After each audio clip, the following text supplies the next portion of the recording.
찬미예수님, 가톨릭 평신도 이상금 마테오입니다. 댓글에서 많은 분들이 신앙 서적에 관해서 물어보셨어요. 추천을 해달라고 하신 분들도 있었고, 책 많이 읽으시는 분들에 비하면은 그렇게 많이 읽는 사람은 아닙니다만은 제가 읽었던 책들 중에서 너무 좋았던 것들 오늘 소개해 드리려고 합니다. 총 5권의 책을 소개를 해 드리려고 하는데, 신앙 서적이라는 게 워낙 종류도 다양하고 그 방향도 다양해요.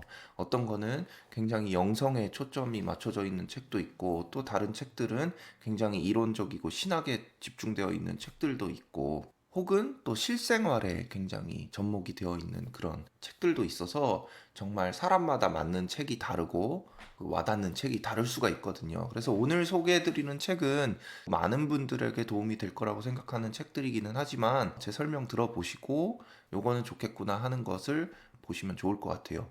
앞에서부터 읽기 쉬운 것부터 점점 조금 읽기 어려운 책으로 그런 순서대로 소개를 해드리려고 합니다. 먼저 첫 번째 책인데요. 첫 번째 책은 송복모 신부님이 지으신 성서와 인간 시리즈입니다. 지금 이거 제목은 광야에 선 인간이라고 되어 있는데 총 12권으로 되어 있어요. 상처와 용서, 광야에 선 인간, 생명을 돌보는 인간, 고통, 그 인간적인 거 이런 식으로 주제별로 책을 제가 산 게 아니고 저희 부모님이 꼭 읽어보라고 하면서 주신 책이에요. 그러니까 저희 아버지도 저희 어머니도 이 송복모 신부님의 성서와 인간 이 책을 다 읽어보셨고 정말 너무 좋은 책이라고 추천을 해주신 책인데 저는 12권 중에서 아직 2권밖에 못 읽어봤어요. 근데 책이 너무 좋은 게 신앙 서적들이 너무 성경 말씀에 치중이 돼 있고 이론적으로 가거나 아니면은 너무 일상생활의 이야기로 가다 보니 성경은 그냥 양념일 뿐 이런 식으로 가는 경우가 있는데 송복모 신부님이 쓰신 이 책은 그 밸런스가 굉장히 좋아서 아주 성경적이면서도 아주 일상에 도움이 되는 우리 삶에 와닿는 그런 이야기들로 꽉꽉 차 있어요. 그리고 성경 이야기뿐만이 아니고 우화라든지 이런 것도 들어있는데 제가 하나 읽어드릴게요. 어떤 사람이 자기가 지고 가는 십자가가 너무나 무겁고 다른 사람들이 지고 가는 십자가보다 큰 것 같아서 하느님께 투덜거리며 이렇게 말했다. 하느님, 저에게 어떻게 이렇게 무거운 십자가를 지게 하십니까? 그 말을 듣고 하느님께서는 그래, 그렇다면 네 십자가를 바꾸어 주마 하셨다. 그러고는 그에게 마음에 드는 다른 십자가를 고르라고 했다. 그 사람은 크고 작은 십자가가 쌓여 있는 창고에서 가장 가볍고 편해 보이는 십자가를 찾기 시작했다. 좀 가벼워 보여 들어보면 그것도 무겁고 작다 싶어 들어봐도 그것 역시 불편하고 무겁기는 마찬가지였다. 들어보고 내려놓고 들어보고 내려놓고 하며 하루 종일 걸려 이거다 싶은 십자가 하나를 골랐다. 그리고 하느님께 들고 갔다. 하느님, 드디어 골랐습니다. 가벼운 십자가로 바꿀 수 있게 해주셔서 감사합니다. 그러자 하느님이 그에게 말하였다. 자세히 보아라. 그 십자가는 본시 네가 졌던 십자가란다. 되게 좋은 우화잖아요. 이런 우화 같은 것들도 들어있고 꼭 읽어보셨으면 합니다. 마음만 먹으면 1시간에 읽을 수 있는 그런 책이어가지고 진짜 너무 추천합니다. 두 번째 책은 요 책입니다.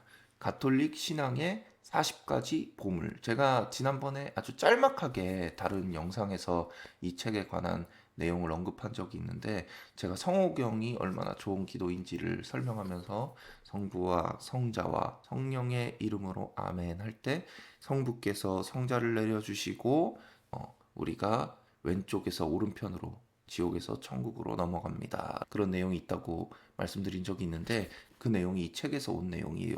이게 스카탄 교수님이라고 예전에 목사님이셨던 분이 교회의 역사와 성경을 깊이 연구하다가 가톨릭으로 개종하시고 이제는 아주 유명한 신학자가 되셨어요. 그분께서 가톨릭 신앙의 40가지 보물을 잘 정리해가지고 쓰신 책이에요. 너무너무 좋은 게 이게 어디를 읽어도 상관없는 식으로 쓰여 있어요. 40가지 보물의 예를 들어볼게요.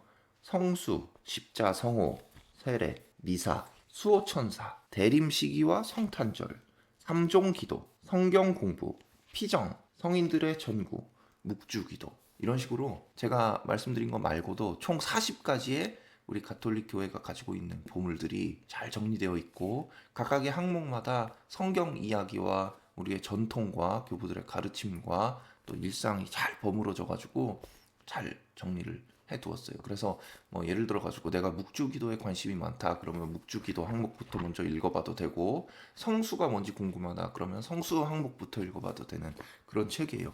저는 시작하니까 그냥 순식간에 후루룩 읽히더라고요. 너무너무 좋은 책이고 이것도 누구에게나 추천하는 그런 책입니다. 세 번째 책은 타오르는 말씀이라는 책입니다. 제가 뒤쪽으로 가면서 조금 더 어려워진다고 했잖아요. 근데 실제로 그렇게 어렵지는 않아요. 미국의 로버트 베런 주교님이 쓰신 책인데 강론집이에요. 전체적인 구성은 1장 하느님의 신비, 2장 예수 그리스도, 3장 성령 안에 머무는 삶, 4장 거룩한 사람들, 5장 전례와 기도, 6장 신앙과 문화 이렇게 돼 있고, 앞부분에는 짤막하게 성경 구절이 적혀 있고 그 다음에 해당 부분에 대한 강론이 적혀 있어요. 제가 예전에 로버트 베런 주교님의 강론, 착한 사마리아인에 대한 강론 한번 올려드린 적이 있는데 아주 정말 마음에 와닿는 강론을 해주셨던 주교님의 강론이 가득 담겨 있는 책입니다. 되게 신기한 게 아주 깊고 아주 전통적인 내용을 전달하면서도 또 쉬운 언어로 말씀을 하세요. 제가 생각하기에는 로버트 베런 주교님이 받으신 은총 같은데요. 아주 깊고 전통적이고 어려운 것을 누구나 이해할 수 있는 쉬운 말로 설명하시는 로버트 베론 주교님의 멋진 강론들이 듬뿍 담겨 있는 책입니다. 주교님의 착한 사마리아인 강론이 마음에 와닿으셨던 분들이라면 이 책의 내용도 많이 와닿을 거예요. 로버트 베론 주교님의 다른 강론, 우리가 영상으로 보면 영어로 보기가 힘든데 정말 고맙게도 생활성서사에서 이렇게 번역을 해서 출간을 해주셨어요. 다음 책도 로버트 베런 주교님의 책이에요. 가톨리시즘이라는 책이에요. 저는 사실 이 책을 영어로 먼저 봤어요. 로버트 베런 주교님이 직접 대본을 쓰신 다큐멘터리가 있어요.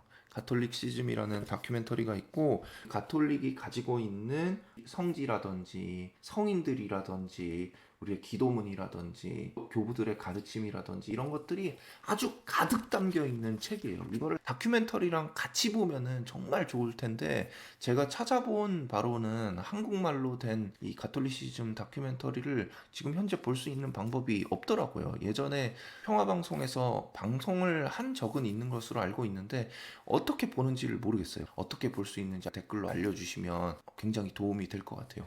이게 이 책만 보면은 조금 어렵게 느껴질 수 있는데 그 다큐멘터리랑 같이 보면은 정말 깊이 있게 가톨릭 신앙이 어떤 것인지 그 정수를 파악할 수 있는 책이에요. 1장은 놀랍고도 두려운 신비 하느님이 사람이 되시다. 2장 행복하여라 예수님의 가르침 팔복 이야기가 나오고요. 3장 그보다 더 큰 것을 생각할 수 없는 어떤 것, 형언할 수 없는 하느님의 신비, 하느님의 어머니, 사람이 되신 말씀, 천상의 빵, 성인들의 통공, 기도와 영성 생활, 그리고 종말과 영원한 세계, 이런 식으로 가톨릭 신앙에 아주 많은 것들이 담겨 있어요. 교리 이야기만 많이 나오는 게 아니라 이렇게 사진도 많고 굉장히 다채로운 책이에요. 아름다운 책이라고 저는 생각을 하는데 보고 듣고 느끼는 가톨릭이라고 되어 있잖아요. 그래서 이 가톨릭 신앙이 굉장히 단순하지 않으면서도 깊고 아름다운 것이라는 거. 제가 이걸 영어로 먼저 읽었다고 했잖아요. 제가 오죽 이 책이 좋았으면은 제가 스스로 번역을 하기 시작을 했어요. 이걸 다른 사람들한테 읽혀주고 싶은데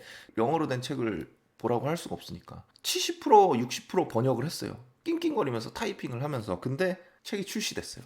나중에 책이 출간되고 나가지고 제가 번역한 거하고 번역가님이 번역한 책을 이렇게 두 개를 비교를 해보니까 너무 못했더라고요, 제가. 그래서 제가 깔깔 웃었다는, 하지만 노력이 수포로 돌아가서 속상한 게 아니라 완전하게 정말 아름답게 번역이 돼서 나왔다는 사실이 기뻐서 많은 분들에게 추천하는 책입니다. 마지막 책인데요. 마지막 책은 좀 두꺼워요.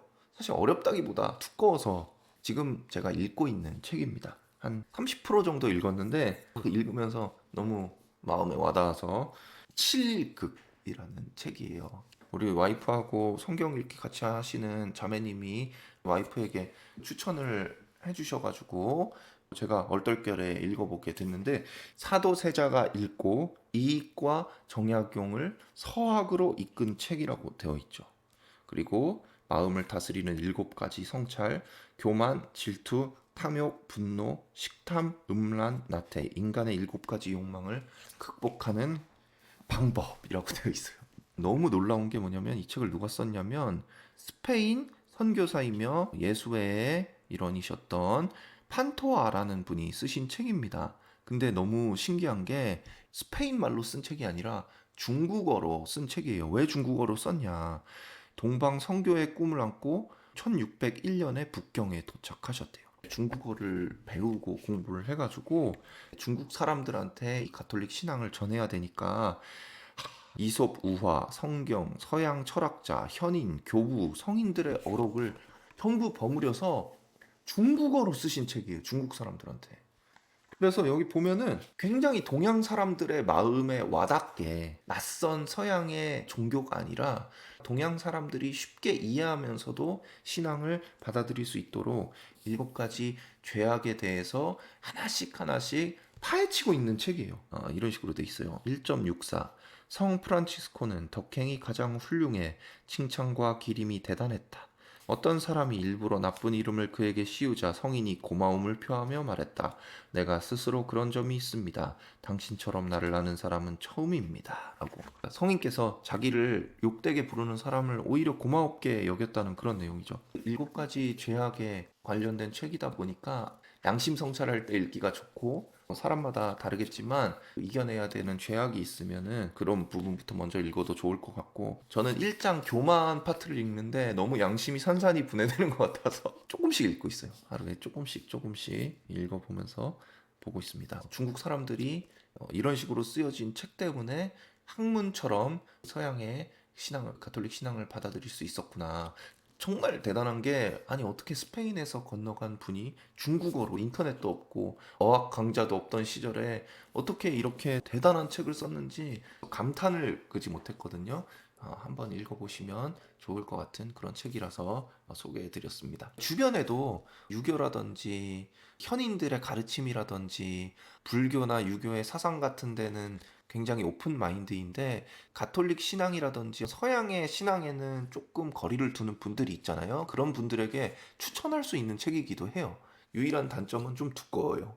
자, 오늘 5가지 신앙 서적 소개를 해드렸는데요. 이 책들 말고도 추천해 주시고 싶으신 책들이 있으면 댓글로 추천해 주시면 좋을 것 같고요.